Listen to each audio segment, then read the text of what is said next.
નમસ્કાર વિદ્યાર્થી મિત્રો. રામધારી સિંહ દિનકરની કવિતા છે, સમર शेष है युद्ध हजी बाकी છે. समर शेष है ढीली करो धनुष की डोरी, तर्कस का कोष खोलो, किसने कहा युद्ध की वेला टली है, શાંતિ से બોલો. તો મિત્રો, પરીક્ષા સામે છે, આપણે લડવાનું છે, ફાઇટ કરવાની છે. આજે યુદ્ધ ચાલી રહ્યું છે, એ યુદ્ધ સામે આપણે હંમેશા કદમથી કદમ મિલાવવાના છે.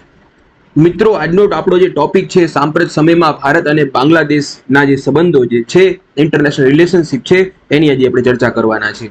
મિત્રો, હાલમાં આપણા પ્રધાનમંત્રી નરેન્દ્ર મોદી અને બાંગ્લાદેશના જે પ્રધાનમંત્રી છે શેખ હસીનાએ તાજેતરમાં મૈત્રી સુપર થર્મલ પાવર પ્રોજેક્ટ જે છે એનું અનાવરણ કર્યું છે. બેઝિકલી બાંગ્લાદેશની પોતાની જે ઉર્જા ક્ષમતા જે છે એને વધારવા માટે આ એક પ્રોજેક્ટ છે. તમને પરીક્ષામાં પ્રશ્ન બની શકે છે કે કેટલી એની ક્ષમતા છે, તો 1320 મેગાવોટના કોલ આધારિત પાવર પ્લાન્ટ ને લગભગ 2 બિલિયનના ખર્ચે બનાવવામાં આવશે. ડોલર ખાસ યાદ રાખજો, કદાચ પરીક્ષામાં આ રીતે ડોલર ને રૂપિયાની રીતે કંઈક નાનકડી એવી ગેમ કરી નાખશે, પણ આવું નહીં કરે. તમને 2 બિલિયનની જગ્યાએ 100 બિલિયન આવી રીતે કરે છે સવાલો હંમેશા, કે અથવા તો 200 બિલિયન. તો આ રીતની એક વસ્તુ ખાલી આંકડાઓની ફેરફાર જીપીએસસીની પરીક્ષામાં કરતા હોય છે, પરંતુ નરી આંખે દેખાઈ શકે એવા પ્રકારના હોય છે. તો પહેલી વસ્તુ યાદ રાખવાનું કે મેઇન કારણ શું છે કે એ લોકોએ પોતાનું ડેવલપમેન્ટ માટે એનર્જી સેક્ટરમાં પોતે અત્યારે ઇન્વેસ્ટ કરી રહ્યા છે. એના આપણે બીજા પણ એક્ઝામ્પલ સાથે સાથે લઈ લઈશું કઈ કઈ ચર્ચાઓ છે. હવે આજે Maitri super thermal power project છે, એ Bangladesh Bharat friendship power company private limited, તમે નામ આખું યાદ રાખવું તો રાખી શકો છો, બાકી શોર્ટમાં માટે ભારત હેવી ઇલેક્ટ્રિક લિમિટેડ દ્વારા બનાવવામાં આવ્યું છે. એટલે એક કંપની બનાવી છે, private company, Bangladesh Bharat friendship power company private limited. આ કંપની બેઝિકલી જે બાંગ્લાદેશ છે એના પાવર સેક્ટરને વધારવા માટે ભારત અને બાંગ્લાદેશ બંનેમાંથી એક પ્રાઇવેટ સેક્ટરના ઇન્વેસ્ટમેન્ટને પણ ત્યાં પ્રાધાન્યતા આપે છે. સાથે સાથે ગવર્મેન્ટ પણ ત્યાં એક્ટિવ રોલમાં ભજવતી હોય છે. પરંતુ એના માટે ભારત હેવી ઇલેક્ટ્રોનિક્સ લિમિટેડ જે છે એના દ્વારા બનાવવામાં આવ્યું છે. તો આ એક સૌથી મોટા ન્યૂઝ હતા. સાથે સાથે એક આ પાવર સેક્ટરની વાત કરી છે તો આપણે કરંટ અફેર્સ જોવું પડે, પાછળ કયું જોડાયેલું છે.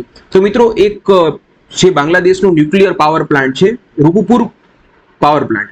આ જે રૂપપુર પાવર પ્લાન્ટ છે એ બેઝિકલી ભારત અને એનાથી પણ વધારે વિશેષ મેઇન તો આપણે એને ઇન્ડિયા, આ અહીં ત્રણ પાર્ટી જોડાયેલી છે. એટલે આ ખાસ તમારે લોકો યાદ રાખવાનું છે કે આ પાવર પ્લાન્ટ જે છે ન્યુક્લિયર પાવર પ્લાન્ટ છે. આ ખાસ યાદ રાખજો કે આ ન્યુક્લિયર પાવર પ્લાન્ટ છે. અને બીજી વસ્તુ યાદ રાખવાની કે ફર્સ્ટ છે, પ્રથમ છે. અને સાથે સાથે યાદ રાખવાનું છે કે મેઇન કયા સ્ટેક હોલ્ડર્સ છે. તો સૌથી મહત્વપૂર્ણ આમાં જે રોલ ભજવ્યો છે રશિયાએ ભજવ્યો છે. પહેલી વસ્તુ આપણે એ યાદ રાખવાની છે. રશિયાની સાથે સાથે મેઇન તો સપોર્ટ રશિયા કરવાનું છે, કારણ કે યુરેનિયમ ને બધું રશિયા પ્રોવાઈડ કરશે. સાથે સાથે જે ટેકનિકલ સહાય જે છે એ ઇન્ડિયા દ્વારા પણ આપવામાં આવે છે, ભારત દ્વારા પણ ટેકનિકલ સહાય આપવામાં આવશે. તો એને 3 દેશ જોડાયેલા છે આ રૂપપુર ન્યુક્લિયર પાવર પ્લાન્ટમાં: રશિયા, ઇન્ડિયા અને સાથે સાથે મેઇન કન્ટ્રી એટલે કે બાંગ્લાદેશ, જેના માટે આ થઈ રહ્યું છે. આ એક પ્રકારના આ રીતની મદદને શું કહેવામાં આવે, એ પણ મિત્રો તમારી માટે એક સવાલ બની શકે કે આ રીતે કલ્ચર સાથે સંબંધિત અથવા તો આ રીતની મદદ જે કરતા હોય આર્થિક અથવા તો એનર્જીના ક્ષેત્રમાં, તો એને છે ને એને સોફ્ટ પાવર કહેવામાં આવે છે. આ રીતે દરેક દેશના સોફ્ટ પાવર વધતો હોય છે. આ રીતે દરેક રાષ્ટ્રનો સોફ્ટ પાવર વધતો હોય છે. તો અત્યારે આ જે રૂપપુર પાવર પ્લાન્ટ છે એનાથી રશિયાનો, ઇન્ડિયાનો પોતે સોફ્ટ પાવર ઇન્ક્રીઝ થયો છે. અત્યારે આપણે જે મૈત્રી, ખાસ મિત્રો નામ યાદ રાખજો, અત્યારે સવાલ બની શકે છે પરીક્ષામાં, આ પ્રકારના સવાલ બનવાની સંપૂર્ણ સંભાવના છે. તો મૈત્રી સુપર થર્મલ પાવર છે. આ થર્મલ પાવર છે મિત્રો, આ ન્યુક્લિયર પાવર નથી, એટલું તમારે લોકોએ ખાસ યાદ રાખવાનું છે. ન્યુક્લિયર નથી, કારણ કે કોલ આધારિત છે, કોલસા આધારિત આ એક પાવર પ્લાન્ટ છે જ્યાંથી ઉર્જાનું નિર્માણ થશે. જ્યારે રૂપપુર પાવર પ્લાન્ટ છે એ વર્ષ 2019ના ન્યૂઝમાં હતું, પરંતુ બાંગ્લાદેશનું પ્રથમ ન્યુક્લિયર છે એના માટે મેન્શન એને જોડી દીધું છે, એને પણ યાદ રાખી શકાય. બીજી મહત્વપૂર્ણ વસ્તુ મિત્રો ખાસ યાદ રાખવા જેવી છે કે બાંગ્લાદેશના જે સિલહટ ક્ષેત્ર છે, હવે અહીંથી સવાલ બનશે મિત્રો. કેવા સવાલ બને છે એ પણ તમને સમજાવું છું. એક સિલહટ ક્ષેત્ર છે અને ભારતનું આપણું આસામ ક્ષેત્ર છે. પહેલા 2 ક્ષેત્રની ચર્ચા કરું, પછી આપણે જે કુશિયારા નદી છે એની ચર્ચા કરું. તો સિલહટ ક્ષેત્ર, તો તમે આ આખું લાલ લાઈનની અંતર્ગતનું જેટલું પણ જોવો છો આ બાંગ્લાદેશ છે. તો આ જે ક્ષેત્ર જે છે મિત્રો, ખાસ તમે નોટ ડાઉન કરી શકો છો. આને સિલહટ ક્ષેત્ર તરીકે ઓળખવામાં આવે છે. સિલહટ ક્ષેત્ર તરીકે ઓળખવામાં આવે છે.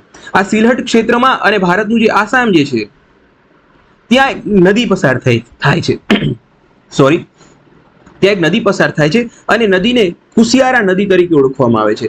તો આ કુશિયારા નદી છે એ ડિસ્પ્યુટ ઘણા સમયથી ચાલ્યું આવે છે, કારણ કે કુશિયારા નદીનું પાણીની વહેંચણી કેવી રીતે કરવી જોઈએ, તો એ ડિસ્પ્યુટનું અત્યારે એક મહત્વપૂર્ણ કરારો થયા છે કે કઈ રીતે બંને દેશ સહયોગ સાથે આ નદીના પાણીને છોડશે અને બંનેના વિકાસને કરશે. તો એક કુશિયારા નદી વિશેનો જે કન્સેપ્ટ જે કહેવાય ને ડિસ્પ્યુટ હતો એનું સમાધાનના પ્રયત્ન કરી રહ્યા છે. મિત્રો તમે આની સાથે સાથે બીજું શું કરી શકાય, કઈ કઈ નદી જોડાયેલી છે, તો યાદ રાખો બ્રહ્મપુત્રા છે, તિસ્તા છે. તિસ્તા મિત્રો ખાસ યાદ રાખો, સૌથી વધુ બાંગ્લાદેશ અને ઇન્ડિયા વચ્ચે જો કોઈ ડિસ્પ્યુટનું કોઈ નદી ક્ષેત્રમાં ડિસ્પ્યુટની મેઇન વાત હોય તો તિસ્તા છે. અત્યારે ન્યૂઝમાં કુશિયારા નદી છે, પરંતુ તિસ્તા જે નદી છે એ સૌથી વધુ ડિસ્પ્યુટેડ રહી છે. અને આમાં બાંગ્લાદેશ ઇન્ડિયા તો છે, પરંતુ તમને લોકોને ખ્યાલ હશે કે સાથે સાથે આપણું જે વેસ્ટ બેંગાલ જે છે એના ચીફ મિનિસ્ટર આપણા મમતા બેનર્જી પણ આમાં બહુ મોટા પાયે એમાં ભાગ ભજવતા હોય છે, એક્ટિવ રોલમાં હોય છે કહેવાનો મતલબ. તો એનો કહેવાનો તાત્પર્ય છે કે ડિસ્પ્યુટના ક્ષેત્રમાં હાલ કુશિયારા છે, પણ કરંટ અફેર્સના દ્રષ્ટિકોણથી બીજું શું જોડાયેલું છે તો તિસ્તા નદી. તો તમારે લોકોએ તિસ્તા નદી વિશે પણ ડિટેલમાં કરવાની છે. અને આટલા માટે ન્યૂઝમાં અત્યારે વધારે પડતું ચાલી રહ્યું છે કે કુશિયારા નદી છે તો એના કારણે તિસ્તા નદી ઉપરથી સવાલ બની શકશે. અને જીપીએસસી ની આવનારી પરીક્ષામાં કુશિયારા નદી ઉપર સવાલ નહીં બને તો 100% તિસ્તા ઉપર બનશે અથવા તો બ્રહ્મપુત્રા ઉપર બનશે. ત્રીજી પણ નદી તમારે લોકો યાદ રાખવાની છે, ગંગા પણ બેઝિકલી અહીંથી પસાર થાય છે. તો એ તમારે લોકો જે બાંગ્લાદેશ સાથેની નદીઓને એ પણ તમારે લોકોએ યાદ રાખી લેવાનું છે. તો આ મેઇન વસ્તુ હતી. મિત્રો આની સાથે સાથે બીજી કઈ કઈ અત્યારે ચર્ચાઓ થઈ છે બાંગ્લાદેશ સાથેની જે મિટિંગ થઈ છે એમાં, તો એમાં સ્પેસ ટેકનોલોજી જે છે, અવકાશમાં જે તકનીકો છે એમાં આપણા ઈસરોનું તમને લોકોને ખ્યાલ છે કે વૈશ્વિક લેવલે એનું યોગદાન અત્યારે ગજબનું ચાલી રહ્યું છે. તો એના કારણે સ્પેસ ટેકનોલોજીમાં આપણે કોઓપરેશન કરશું. આઈટી ઇન્ફોર્મેશન ટેકનોલોજીના ક્ષેત્રમાં પણ આપણે મદદ કરવાના છીએ. એમાં ખાસ કરીને રેલવેના ક્ષેત્રમાં આપણે મદદ કરીશું. સાથે સાથે સાયન્સ એન્ડ ટેકનોલોજી સાથે સંબંધિત બીજા પણ પોઈન્ટ્સ હશે એને પણ આપણે મદદ કરવાના છીએ. રેલવે પર્સોનલ રેલવેના બાંગ્લાદેશના રેલવેના જે પર્સોનલ છે એની સાથે બાંગ્લાદેશના જ્યુડિશિયલ ઓફિસરની ટ્રેનિંગ માટે પણ આપણે મદદ કરવાના છે. મિત્રો ડાયરેક્ટ આ પ્રકારના તમને લોકોને પ્રશ્ન બની શકે છે. કઈ રીતે પ્રશ્ન બનશે પછી સમજો, પહેલા આપણે છેલ્લું સ્ટેટમેન્ટ પણ સાથે સાથે સમજી લઈએ. Cooperation in the broadcasting between Prasar Bharati and Bangladesh television. તો પ્રસાર ભારતી આપણું જે છે અને બાંગ્લાદેશનું ટેલિવિઝન છે એની સાથે પણ સંપર્ક કરવાના છે. તો મિત્રો તમે એક રીતે જોઈ શકો છો, તમને લોકોને સવાલ બની શકે કે બાંગ્લાદેશ સાથેના હાલમાં થયેલા કરારોમાં નીચેનામાંથી કઈ કઈ બાબતો સાથે સંબંધિત છે. 4 સ્ટેટમેન્ટ આપી દીધા હોય, એક તમને લોકોને આપી દીધું હોય કે ટ્રેનિંગ વાળું આપી દીધું, બીજું પ્રસાર ભારતી વાળું આપી દીધું હોય, સાથે સાથે સાયન્સ એન્ડ ટેકનોલોજી સ્પેસ ટેકનોલોજીની એક વાત કરી હોય, અને ચોથું આપી દીધું હોય આઈટી ક્ષેત્ર અને ખાસ કરીને રેલવે સાથે સંબંધિત. તો તમારે લોકોએ જોવાનું કે અચ્છા બધી વાતો છે ખરી, પરંતુ આ સ્ટેટમેન્ટ્સમાં જો આવા પ્રશ્ન બનશે તો ખાસ કરીને યાદ રાખજો કે એકાદો કુશિયારા નદી વાળો સવાલ હશે, સાથે સાથે આપણો મૈત્રી સુપર થર્મલ પાવરમાંથી સવાલ બની શકે છે. મને એવું લાગે છે કે અહીંથી સવાલ બની શકે છે, એના કારણે મેં આ ટોપિક બનાવ્યો છે. તો મિત્રો આવી જ પ્રકારની ઇન્ફોર્મેશન પ્રાપ્ત કરવા માટે તમે મારી યુટ્યુબ ચેનલમાં જોડાઈ શકો છો. લાઈક કરો, શેર કરો, સબસ્ક્રાઇબ કરો. Thank you very much.